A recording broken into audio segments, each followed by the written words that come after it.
Where Go The Beatles, com Leonardo Conde de Alencar.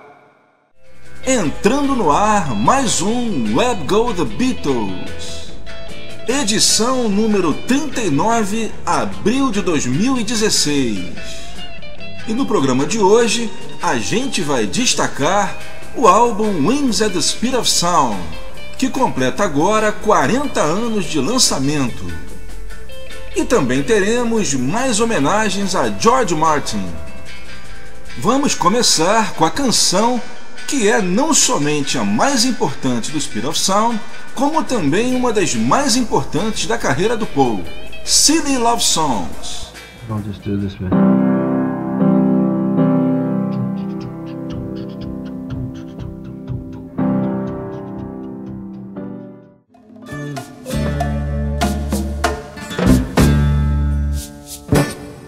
E assim foi a primeira sequência do Where Go The Beatles de hoje. Estamos destacando os 40 anos de lançamento de Wings at the Speed of Sound. E a gente começou com duas versões de Silly Love Songs. Primeiro, eu toquei para vocês um demo caseiro gravado pelo Paul e a Linda por volta de 75. E em seguida eu emendei com um remix. Eu acredito que você que ainda não havia ouvido esse remix deve ter ficado pensando, poxa, que bateria é essa? Isso aí é um remix que o Paul ele fez na época do lançamento do Wingspan, da coletânea Wingspan, em 2001, e enviou para as rádios. Eram promocionais e entre eles estava esse Silly Love Songs. O detalhe é que esse remix, aliás, todos os remixes que ele fez na época do Wingspan, nenhum deles saiu comercialmente, eles foram apenas enviados às rádios. Comentando um pouco sobre Silly Love Songs, foi a música que o Paul compôs para rebater as críticas que estavam sendo feitas na época de que ele seria apenas um baladeiro, usando a expressão pejorativa. A crítica gostava de dizer que o Paul só sabia fazer canções tolas de amor, canções ingênuas de amor. Aliás, é uma crítica que eu nunca entendi muito bem, porque não só o Paul, como todos os ex-Beatles, eles eram bastante ecléticos nos estilos musicais. Você pega, por exemplo, o álbum Plastic Ono Band do John, ele canta Love e em seguida emenda com Well, Well, Well, ou seja, duas músicas completamente diferentes. E o Paul também fazia isso, ele emendava uma balada com um rock. Em seguida, o melhor exemplo disso é aquela sessão de junho de 65, onde ele gravou no mesmo dia, em questão de horas, I've Just Seen a Face, uma canção country, e Yesterday, uma canção romântica com cordas, e terminou com I'm Down, um super rock à la Little Richard. Então, nunca entendi muito bem porque que pegava no pé do Paul em relação às canções românticas. A única causa disso é o que eu sempre costumo dizer, né? A imprensa dos anos 70, a imprensa musical dos anos 70, adorava pegar no pé dos ex-Beatles. Eu costumo até dizer que se John Lennon, Paul McCartney, George Harrison e Ringo Starr, os artistas solo, tivessem aparecido em 70 e não tivessem sido os mesmos dos Beatles, a carreira solo dos quatro teria feito bem mais sucesso, porque não haveria aquela comparação com o material dos Beatles. Às vezes você pega álbuns de artistas que apareceram nos anos 70, que às vezes são bem inferiores a qualquer álbum de um ex-Beatle, mas era super elogiado. Agora, os críticos adoravam pegar álbuns, por exemplo, como Wildlife, até mesmo Mind Games, o Dark Horse do George, e dizer que não eram bons. Mas, como eu disse, se fossem de um artista novato, com certeza teriam sido bastante elogiados. Mas que, se tratando de ex-Beatle, fica sempre aquela coisa de querer comparar com a obra dos Beatles. E o Paul, então, ele fez essa música, Silly Love Songs, para dar uma alfinetada nos críticos, onde ele diz qual o problema de escrever canções ingênuas de amor. Afinal, o amor não é uma coisa simples, não é uma coisa banal. A mensagem dele era mais ou menos: quem não entende as canções de amor é sinal de que provavelmente nunca teve amor. E aí ele diz qual é o problema, lá vou eu de novo, e parte para o refrão I love you. Nenhuma resposta poderia ser melhor. A segunda foi uma versão de Beware My Love, uma das principais faixas do Speed of Sound, Só que no ensaio gravado meses antes da gravação que sairia no Speed of Sound, o Speed of Sound ele foi gravado em janeiro e fevereiro de 76. Essa versão, esse ensaio, foi gravado em agosto de 75 em Londres, quando John Bonham foi visitar os Wings, que estavam ensaiando para a turnê que começaria logo depois. A terceira foi She's My Baby, mais uma das City Love Songs que o Paul compôs para Linda. Sem dúvida, o destaque dessa música é o baixo Rickenbacker do Paul. A versão que eu toquei é o mesmo take que saiu no Speed of Sound, só que numa versão sem o fade out, ou seja, a gente ouve a música até o seu final original. E para terminar, eu toquei uma das minhas favoritas do Speed of Sound, que é Must Do Something About It, que no álbum aparece cantada pelo baterista Joe English. Aqui a gente ouviu uma versão cantada pelo próprio Paul, embora se trate apenas de um vocal guia. Uma curiosidade sobre o Joe English é que realmente ele era um excelente cantor e logo após sair dos Wings, ele iniciou uma carreira no segmento gospel, onde ele é bem famoso até hoje.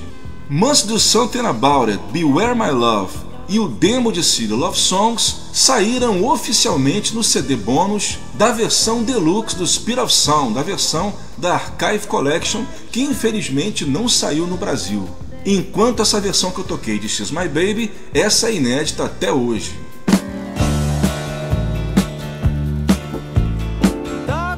Agora vamos falar um pouco sobre o Speed of Sound. Bem, que curiosidades, que fatos interessantes que eu poderia citar para vocês.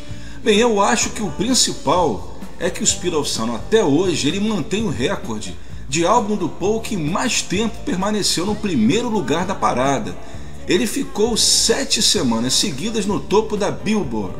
Nenhum outro álbum do Paul até hoje conseguiu esse feito, principalmente porque ele foi lançado no auge dos Wings, na época em que eles estavam iniciando a parte americana da turnê Wings Over the World, turnê que daria origem ao álbum triplo Wings Over America e ao filme Rock Show. O Speed of Sound ele foi lançado em 25 de março nos Estados Unidos e 9 de abril de 76 na Inglaterra. Na Inglaterra, apesar de também ter sido um grande sucesso, não chegou ao topo da parada, ficando em segundo lugar. Apesar dele ter sido um recordista de vendas, o Speed of Sound dificilmente é listado entre os melhores álbuns da carreira solo do Paul.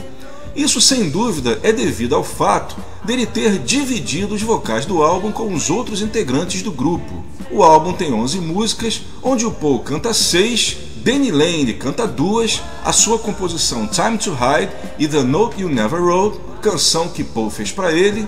Linda vai de Cook of the House, um rockabilly, com direito até ao Paul usando o contrabaixo de Bill Black, que era baixista do Elvis. O Paul adquiriu o baixo original das primeiras gravações do Elvis. E uma das músicas em que ele utilizou foi essa aí, Cook of the House, do Speed of Sound. O Jimmy McCulloch conseguiu incluir a sua Why No Jungle, onde o destaque também vai para o baixo do Paul, o baixo Rickenbacker, e até o baterista Joe English, como a gente falou na primeira sequência, cantou a música Must Do Something About It, composição do Paul. Mas como eu falei, é uma crítica injusta, porque além das músicas cantadas pelos outros integrantes serem muito boas, o fato do disco ter City Love Songs, Let 'Em In e Warm and Beautiful já transforma o disco num clássico. O álbum rendeu 2 dos principais singles da carreira do Paul, City Love Songs, que foi lançado cerca de uma semana após o álbum nos Estados Unidos, no dia 1º de abril, e na Inglaterra, cerca de um mês depois, no dia 30 de abril de 76. Na Inglaterra ele ficou em segundo lugar, mas nos Estados Unidos ficou 5 semanas seguidas no primeiro lugar do Hot 100 da Billboard, também sendo o primeiro lugar na Cashbox. Let 'Em In foi lançada nos Estados Unidos em single em meio à turnê Wings Over America. Saiu no dia 28 de junho e atingiu o primeiro lugar na Cashbox. Na Billboard ficou em terceiro. Na Inglaterra saiu cerca de um mês depois, no dia 23 de julho de 76, e também ficou em segundo lugar. O álbum Wings at the Speed of Sound foi lançado também na coleção Archive Collection, em 2 versões, a versão standard, que tem o álbum original remasterizado pela 15ª vez, e também um CD bônus e um super livreto. E também a edição do Archive Collection, a edição Deluxe, que vem um livro, um super livro com fotos, informações e também entrevistas reveladoras do Paul. E além desses dois CDs, o original e o CD de bônus, traz também um DVD. Dessa vez, o Brasil, que sempre estava lançando a versão standard da Archive Collection, não lançou. Aliás, nem só o Wings at the Speed of Sound, como também não lançou o Venus on Mars. O último álbum da Archive Collection que saiu no Brasil foi o Wings Over America, já que o Tug of War e o Pipes of Peace, os últimos da série, também não saíram aqui, nem na versão standard. 4 músicas do álbum foram incluídas no setlist da turnê, os 2 singles e mais Beware My Love e Time to Hide do Danny Lane. Uma curiosidade sobre Why No Jungle, canção do Jimmy McCulloch, é que assim como Medicine Jar, que ele incluiu no Venus on Mars, é uma canção antidrogas. As letras dessas 2 músicas são mensagens antidrogas, e o Jimmy viria a morrer exatamente de uma overdose de drogas 3 anos depois, com apenas 26 anos. Isso é até um dos fatos que o Paul comenta numa das entrevistas presentes na edição Deluxe do Speed of Sound. E vamos agora à segunda sequência do Web Go The Beatles de hoje, continuando a nossa homenagem aos 40 anos do álbum Wings at the Speed of Sound, o álbum da carreira solo do Paul, que mantém o recorde até hoje de álbum que permaneceu mais tempo no primeiro lugar da parada. Não poderíamos começar com outra música, o segundo hit single do disco, Let It In.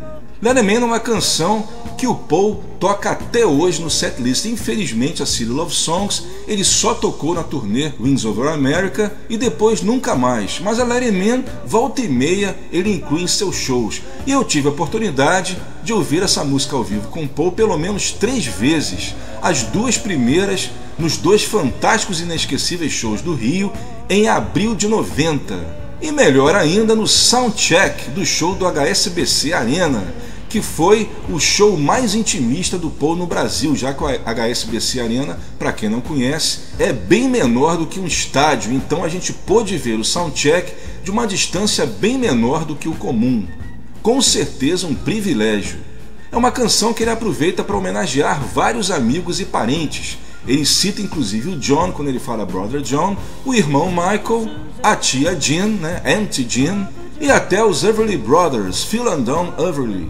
O bacana é que o Paul ele comenta na introdução que vocês vão ouvir antes de iniciar a Let It In, que ele se inspirou para fazer essa canção no som da campainha da casa dele, que ele inclusive incluiu no início da gravação oficial que está no álbum Speed of Sound. E segundo ele conta, aquele som que você ouve no disco é o som da campainha que ele conseguiu gravar com a ajuda do engenheiro Jeff Emerick. Ou seja, não é um efeito sonoro como muitos pensavam, trata-se mesmo da campainha da casa dele. E a partir daí, ele foi completando a música e se tornou um dos grandes clássicos de sua carreira. A gente vai ouvir, assim como City Love Songs, um remix feito também para promover o álbum Wingspan, a coletânea Wingspan, que foca mais na época dos Wings. Lembrando que é um promocional que foi enviado às rádios e esses remixes nunca saíram comercialmente. Antes disso, como eu já citei, a gente vai ouvir o Paul fazendo uma rápida introdução a Let It In, e essa introdução também saiu num outro promocional enviado às rádios na época do Wingspan. Em seguida, uma canção triste, mas não menos bonita, The Note You Never Wrote, cantada pelo Danny Lane, música que o Paul fez especialmente para o Danny Lane cantar, e ele mandou super bem. É a canção mais introspectiva do disco. E ao contrário de Must Do Something About It, ainda não apareceu uma versão com o Paul nos vocais. Como curiosidade, o Danny regravou essa canção há alguns anos e lançou num álbum em que ele homenageia Paul e os Wings. Vale a pena procurar no YouTube, que também ficou bem legal, uma versão voz e violão. Para variar, eu vou tocar a versão oficial do Master, para variar um pouco, né? A terceira será uma das minhas grandes preferidas, que eu sempre comento aqui, Warm and Beautiful. E eu fiquei muito feliz porque no texto de apresentação da versão deluxe do Speed of Sound, o Paul também comenta que era uma das suas favoritas. Ele diz que é uma das mais belas melodias que ele criou. E eu fiquei mais contente ainda porque eu acabei de saber que o Warm and Beautiful, pela primeira vez na carreira do Paul, sairá numa coletânea. É uma coletânea chamada Pure McCartney, que está prevista para ser lançada agora no dia 10 de junho desse ano. Eu ainda vou falar muito dessa coletânea para vocês, mas por enquanto o negócio é Speed of Sound. Também, para variar um pouco, eu vou tocar o Master, a versão que saiu oficialmente no álbum, precedida de um demo caseiro que também saiu no CD bônus da Archive Collection do Speed of Sound. E para terminar, mais uma versão de City Love Songs. Bem, o carro-chefe, do arranjo da City Love Songs é sem dúvida a linha de baixo que o Paul criou. É praticamente uma melodia dentro da melodia. E funciona quase que um backing vocal. Então, por isso que eu fiz questão de trazer para vocês esse remix em que a gente ouve apenas o Paul cantando, acompanhado da bateria do Joe English e o seu baixo. É impressionante a clareza que a gente consegue ouvir o som do baixo. É isso aí, começando então com Let Him In. É com você, Paul McCartney. Let 'Em In started off with a doorbell. The house I was living at the time, its doorbell went ding, ding, ding, ding, ding, ding, ding, ding, a London doorbell. And so I said to Jeff Emmerich, our engineer, Jeff, can we record this doorbell? And he knows I was mad, so he said, yeah, of course we can. So we started with that, and then we made a track, well, I wrote the song called Let 'Em In, which was basically someone's knocking at the door, someone's ringing the bell, hence the doorbell, and then let 'em in, like a party. Come on, let 'em all in. And then you had a big list of all the people who I might want to let in. And so they were kind of famous people like Phil and Don, which is the Everly Brothers. Uncle Ernie, I didn't actually have an Uncle Ernie, but The Who had sung about Uncle Ernie. So. And Auntie Gin, who I did have an Auntie Gin. And all those kind of people. So it was like a family party. It was just like a song about a good family knees up.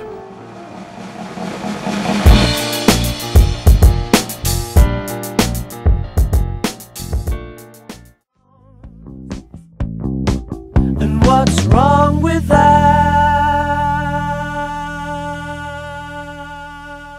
Realmente, eu sei que a gente é suspeito para falar isso, mas tá para aparecer algum baixista melhor que Paul McCartney.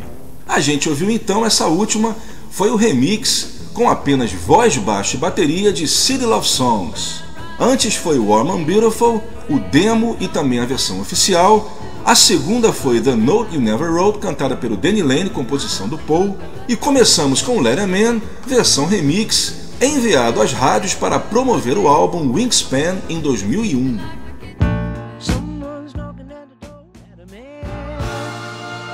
E chegamos na parte do programa que a gente sempre recebe um convidado especial. Bem, gente, semana passada eu consegui no final do programa, achei um espaço para fazer uma rápida homenagem ao George Martin, que havia nos deixado dias antes. Mas, tendo George Martin a importância que tem, eu não poderia também deixar só naquela homenagem. Então, no programa agora de abril, vamos continuar com o nosso tributo ao grande George Martin. Então eu trouxe aqui o George Martin para a nossa sessão Special Guest, onde eu vou apresentar 4 músicas da George Martin Orchestra que não são tão conhecidas entre o grande público. Quer dizer, algumas dessas músicas são conhecidas, mas não na interpretação da George Martin Orchestra. Bem, vocês que só conhecem o George Martin como produtor dos Beatles e também produtor de outros artistas como o American nos anos 70, mas eu acredito que muita gente não sabe que o George Martin também tem um trabalho como artista solo, como lançador de discos. Nos anos 60, é bom a gente lembrar que houve aquela explosão dos maestros.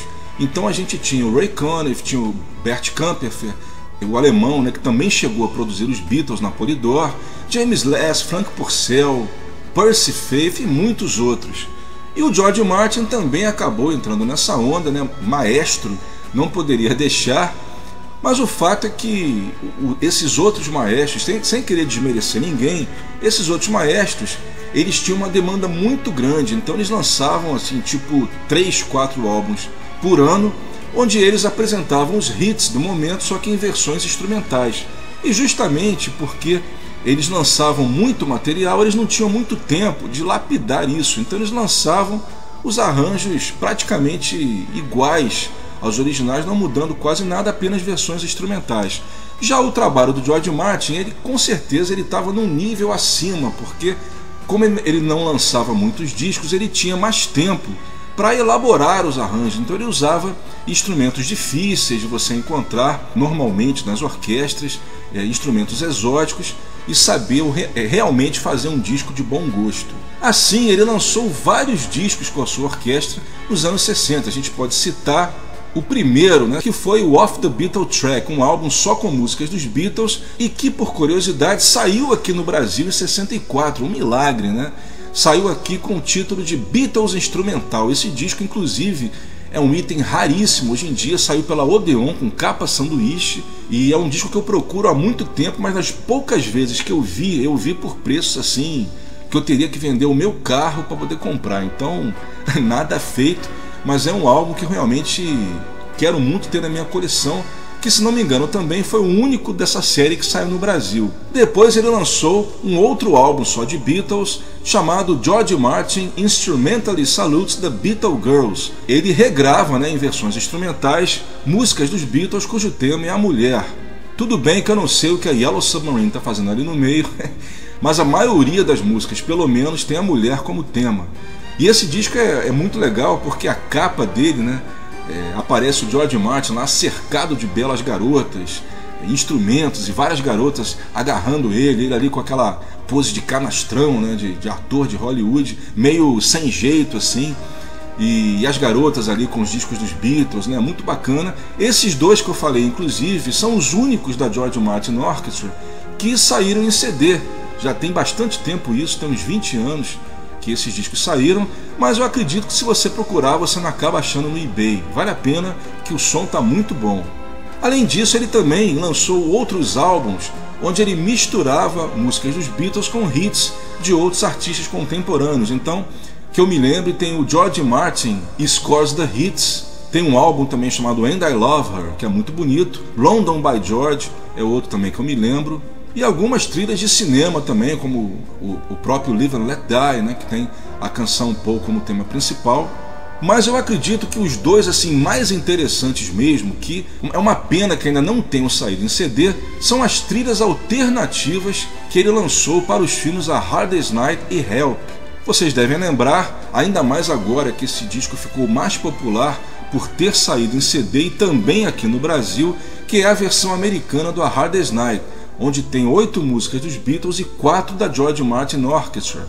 O fato é que também, eu acredito que pouca gente saiba, mas na época não saíram apenas essas 4 que estão no disco dos Beatles. Essas 4 e mais as outras da trilha também saíram num álbum chamado A Hard Day's Night by Popular Demand da George Martin Orchestra, onde ele toca todas as músicas da trilha, inclusive aquelas que tinham saído em outros discos, como Don't Bother Me, aquelas que tocam naquela cena da festa em que eles estão dançando. É um disco que também é muito raro hoje em dia, muito procurado, e depois, em 65, ele lançou a sua versão de Help. É bom a gente lembrar que a United Artists contratou o George Martin para ser o condutor, o maestro da trilha instrumental do A Hard Day's Night. Só que no Help isso não aconteceu. Na verdade, a gente não sabe se ele chegou a ser convidado, de repente não topou, ou então realmente não convidaram.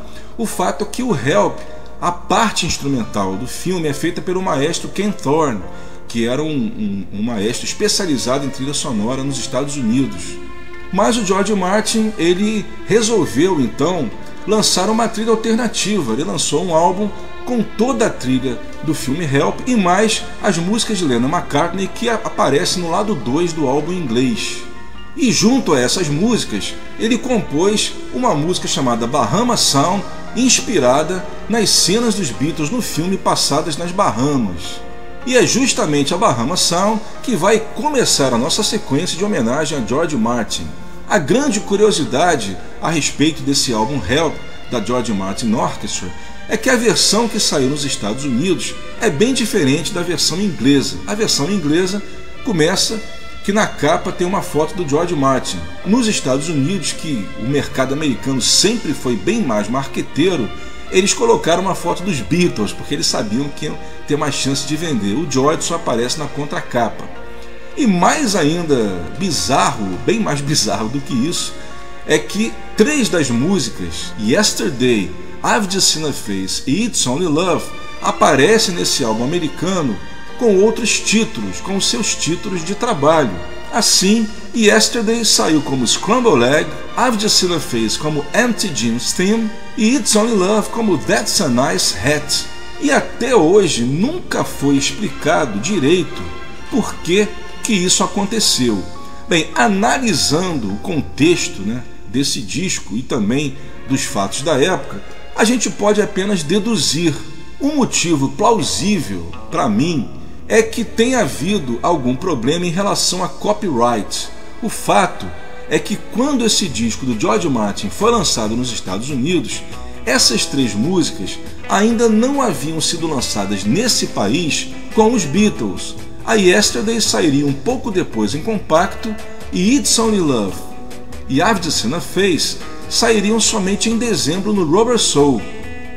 Eu imagino que na época do lançamento do disco de George Martin, as partes interessadas, agora eu estou falando com linguagem de direito, as partes interessadas ainda não deveriam ter resolvido a questão do copyright em relação a essas músicas, porque quais são as partes interessadas? São os autores, a editora, principalmente a editora, e a gravadora. Então, como esse tipo de coisa, nessa burocracia costuma demorar, de repente o álbum saindo antes, eles ainda não deviam ter aprontado a papelada. Então uma solução foi lançar essas músicas com o título de trabalho. Mas repetindo que são apenas suposições, o verdadeiro motivo a gente não sabe. O fato é que Yesterday, a canção mais famosa e mais regravada de todos os tempos, saiu pela primeira vez nos Estados Unidos com o nome de Scrambled Egg, ovos mexidos.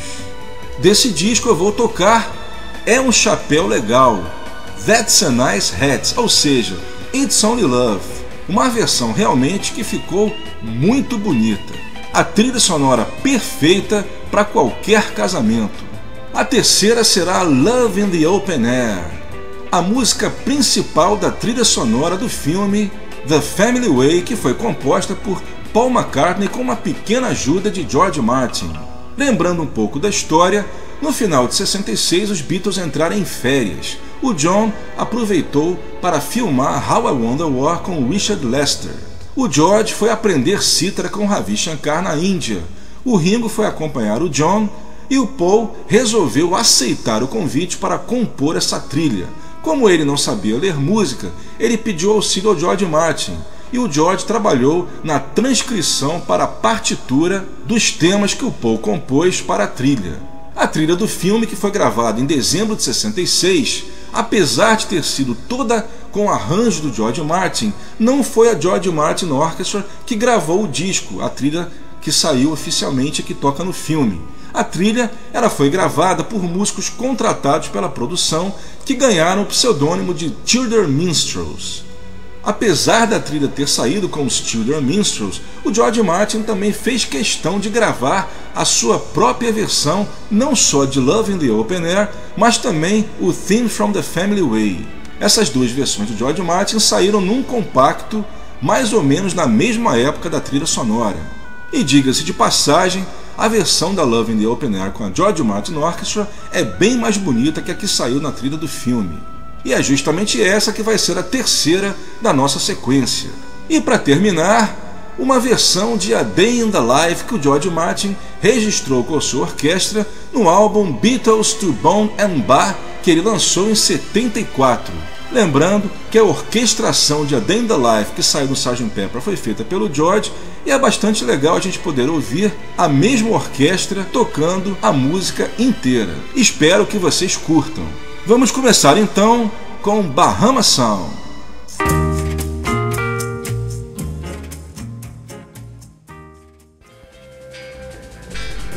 E essa foi a homenagem do Web Go The Beatles para George Martin, que nos deixou no dia 8 de março agora de 2016 aos 90 anos. Realmente uma perda irreparável. E ainda deu tempo da gente tocar mais 2 músicas. Essa última foi I Should Have Known Better, com a George Martin Orchestra, mas com vocais de John Lennon. Um excelente trabalho do pessoal do Beatles Remixers. Antes foi Eleanor Rigby, uma versão instrumental só com um quarteto de cordas que foi conduzido pelo George Martin, que também foi o criador do arranjo. A quarta foi A Day in the Life, a terceira foi Love in the Open Air, composição de Paul McCartney, a segunda That's a Nice Hat, ou It's Only Love, como vocês quiserem, e começamos com Bahama Sound. Where Go the Beatles, com Leonardo Conde de Alencar.